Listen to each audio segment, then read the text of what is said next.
some of her friends and family members. I know my son was there as well.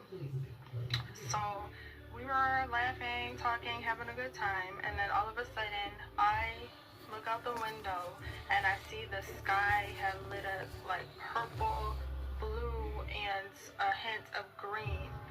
So I run to the window to look outside to see what's happening.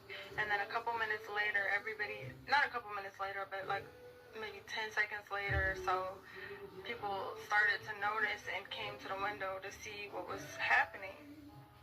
So all of a sudden we started to see the buildings that were in front of us, they started to fall and crumble to the ground.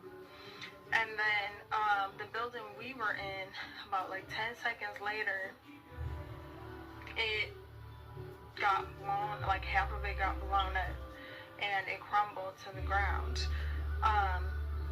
The side where the window was, that whole side of the hotel was completely blown away and gone. So I grabbed my son's hand because somehow we were still alive, and we were standing in the remaining half of the hotel room.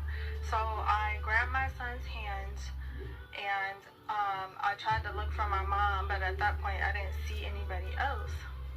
And we started to run out of the building. At this point, I saw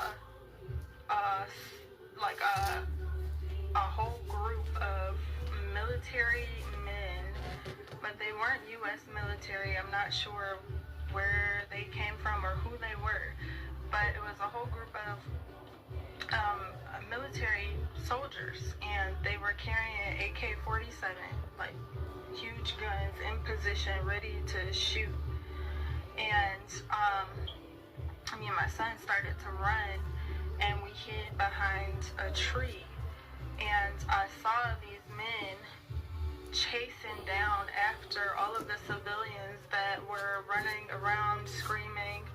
They were chasing them down, going up to them with their guns, asking them if they believed in Jesus.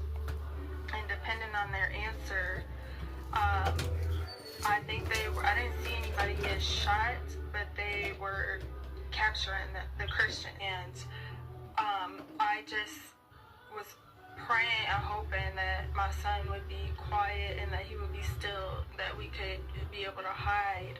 And so every time I noticed that we could run to the next tree, we would run to the next tree and then hide. And then I saw the military men